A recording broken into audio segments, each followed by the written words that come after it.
दोस्तों आज हम आपको फूड प्रोसेसिंग से जुड़ी कुछ धमाकेदार मशीनें दिखाने जा रहे हैं जो घंटों के काम को मिनटों में करती हैं, वो भी बिल्कुल परफेक्शन के साथ। इन मशीनों में चपाती बनाने से लेकर पिज्जा, मैकरोनी और पास्ता बनाने तक की मशीनें हैं। ये मशीन न सिर्फ काम को रफ्तार के साथ करती हैं बल्कि इनके इस्तेमाल से पैसे की अच्छी खासी बचत होती है। इनकी कार्यशैली यकीनन आपको काफी रोमांचक लगने वाली है।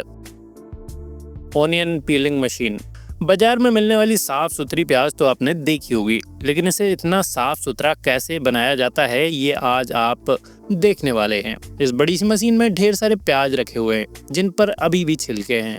यहाँ मशीन पर लगी ये ट्रे एक एक करके इन्हें लिफ्ट कर रही है और फिर मशीन के दूसरे हिस्से में भेज रही है जहाँ इन्हें बंद चैम्बर में भेजा जाएगा, जो कि इस प्रकार से ट्रांसपेरेंट है ताकि अंदर से प्याज की प्रोसेसिंग को साफ साफ देखा जा सके। अब ये प्याज यहाँ अच्छी तरह धुल रही है, साथ ही साथ इसके छिलके भी अनकवर हो रहे हैं। इसके बाद मशीन के अगले हिस्से में बचा कुचा कचरा साफ होकर इस तरह से प्याज बाहर आ जाती है, लेकिन अभी भी थोड़ी सी कसर बाकी है जिसे ये दो कारीगर मैनुअली रूप से पूरा करेंगे और फाइनली बाजार में जाने के लिए ये साफ सुथरी प्याज तैयार है।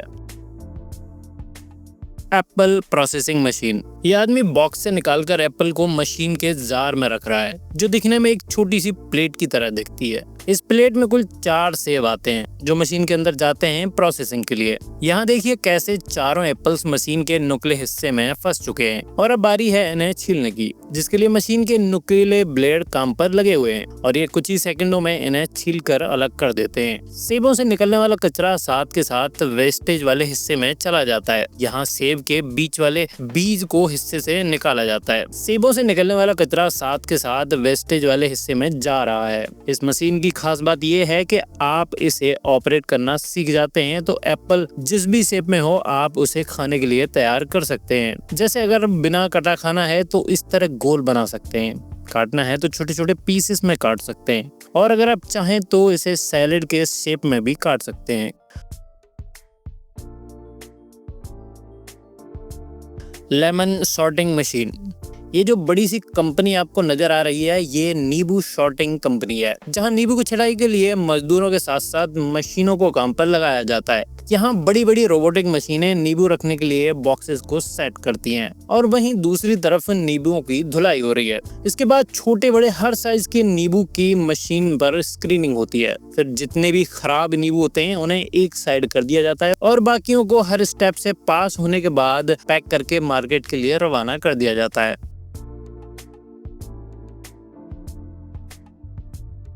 Gas popcorn machine. अब हम आपको दिखाने जा रहे हैं पॉपकॉर्न मेकिंग मशीन। यहाँ एक शख्स पाइप को मशीन में इंसर्ट करता है, इसके बाद इसे लाइटर से जला दिया जाता है। ये एक तरह की गैस है जो स्पेशली पॉपकॉर्न बनाने के लिए इस्तेमाल की जाती है। गैस के ऊपर एक बड़ा सा कंटेनर या फिर बर्तन है जिसे स्टील मटेरियल से डिजाइन किया गया है और ये भाई साहब इसमें थोड़ा सा ऑयल डालते हैं और फिर मकई के दाने और फिर इसमें थोड़ा सा नमक डालकर इसके ढक्कन को बंद करके थोड़ी देर के लिए छोड़ देते हैं। थोड़ी देर बाद मशीन के अंदर चटर पटर की आवाजें आने लगती हैं और उसके बाद ढेर सारे पॉपकॉर्न बनकर तैयार हो जाते हैं। बस इन्हें बर्तन में निकालिए और आपके साथ पूरा मोहल्ला खा सकता है। चपाती मेकिंग मशीन।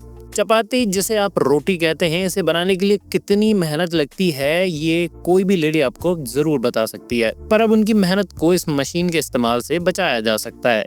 लेकिन इसके इस्तेमाल से पहले फीचर्स को समझकर टेम्परेचर को सेट करना होता है और फिर आटे को गूंथकर इसमें डाल देना होता है और बस आपको बैठकर देखना है। यह मशीन सारा काम खुद ब खुद कर लेगी। सबसे पहले तो इसमें आटे की छोटी छोटी लोइयां टूटेंगी जिन्हें आप इस तरह से सेपरेट कर लीजिए। इसके बाद मशीन का अगला हिस्सा इन लोइयों की मदद से गोल गोल रोटियां तैयार करेगा। फिर इस तरह से सिकी हुई रोटियां बाहर आ जाएंगी। तो अब चपाती बनाने की चिंता ना करें, बस इस मशीन को अपना बना ले, आपका काम हो जाएगा। Yogurt packing machine. यहाँ कुछ वर्कर्स और एक मशीन काम पर लगी हुई है। असल में ये योगर्ट यानी दही पैकिंग का काम कर रहे हैं। जी हाँ, दही जो सबसे ज्यादा गर्मियों में काम आता है। लस्सी बनाने से लेकर गर्मी भगाने के लिए दही का इस्तेमाल होता है और प्रोसेस्ड दही की डिमांड तो मार्केट में बहुत ज्यादा है और यहाँ उसी को तैयार किया जा रहा है। सबसे पहले भाई छोटी छोटी कटोरियों की एक लंबी सी लाइन इस मशीन में सेट करते हैं जो आगे बढ़ते हुए दही से फिल हो जाती है। इसके बाद सेम मशीन के जरिए इन डिब्बों को सील कर दिया जाता है। आगे खड़ा शख्स ट्रे के फ्रंट एरिया में रखता रखता जाता है। इस ट्रे में छोटी छोटी डिब्बियों को मशीन रख देती है, फिर इन्हें आगे पैकिंग के लिए भेज दिया जाता है। Pizza making machine. पिज्जा खाना हर किसी को पसंद होता है, फिर चाहे बच्चा हो, बड़ा हो या फिर, और आजकल इसकी डिमांड इतनी बढ़ गई है कि इसे बनाने के लिए मशीनें लगाई जा रही हैं। आपके सामने ये जो बड़ी सी मशीन नजर आ रही है, दरअसल पिज्जा बनाने की मशीन है। इस मशीन में पिज्जा बनाने के लिए सबसे पहले आटे को तैयार किया जाता है, जिसे कुछ इस तरह प्लेट पर बिछा दिया जाता है और ये हल्की हल्की स्पीड में आगे बढ़ता है, जहाँ इसे पतली से चौड़े शेप में डिवाइड किया जाएगा। फिर इसे काट कर पिज्जा वाला शेप यानी गोल साइज दिया जाता है। साथ ही साथ जो वेस्ट आटा बचता है वो यहीं पर साइड हो जाता है और गोल रोटी आगे बढ़ जाती है। अब बारी है इस पर सॉस लगाने की। इस काम के लिए भी किसी इंसान की जरूरत नहीं है, क्योंकि मशीन खुद ही पिज्जा पर सॉस लगाने में कैपेबल है, फिर चाहे क्वांटिटी कम हो या फिर ज्यादा हो। इस तरह सॉस लगे हुए पिज्जाओं को आगे बढ़ाया जाता है और अब बारी है फैक्ट्री वर्कर्स द्वारा काम करने की। Potato chips making.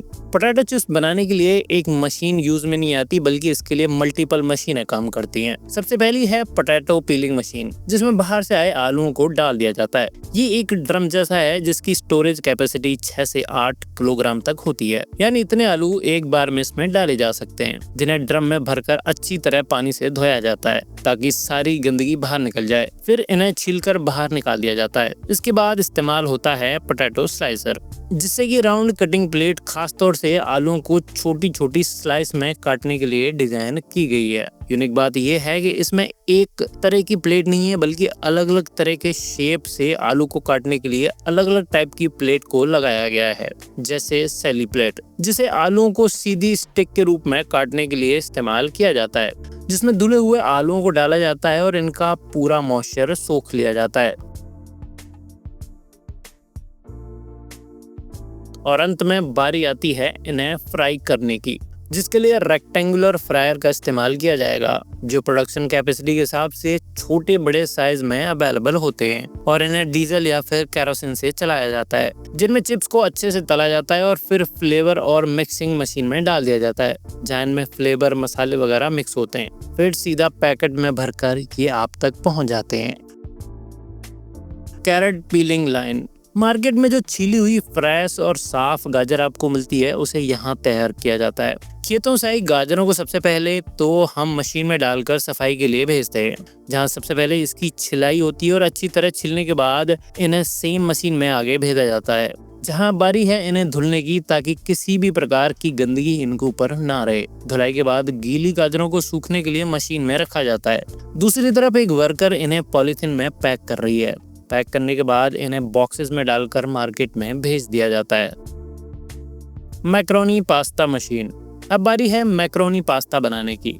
इसमें सबसे पहले आटे को डाला जाता है, फिर मशीन की हाई स्पीड मिक्सिंग पावर के जरिए मिक्स किया जाता है ताकि पास्ता अच्छे से बन सके और उसमें ढीलापन ना रहे। इसके बाद आटा तैयार होते ही ट्रे के जरिए इस आटे को मशीन में आगे ट्रांसफर किया जाता है, जहां अगला प्रोसेस शुरू होता है, यानी मैक्रोनी पास्ता बनाने का, जो कुछ इस तरह बनता है। मशीन के पास्ता शेप होल्ड से पास्ता बनकर तैयार होते हुए यहाँ लगा कटर इन्हें परफेक्ट साइज में काट कर नीचे डाल देता है, जहाँ इन्हें सुखाया जाता है। जैसे जैसे पास्ता सूखते जाते हैं, वाइब्रेशन के जरिए उन्हें नीचे दूसरे सेक्टर में धकेल दिया जाता है और फाइनली मैक्रोनी पास्ता बनकर तैयार हो जाता है। तो दोस्तों, ये थी कुछ कमाल की फूड प्रोसेसिंग मशीनें। उम्मीद है वीडियो आपको जरूर पसंद आई होगी। तो आपसे एक छोटी सी गुजारिश है कि वीडियो को लाइक और चैनल को सब्सक्राइब करके बेल आइकन को जरूर प्रेस कर दीजिएगा, ताकि आने वाली हर वीडियो आप तक सबसे पहले पहुंचे।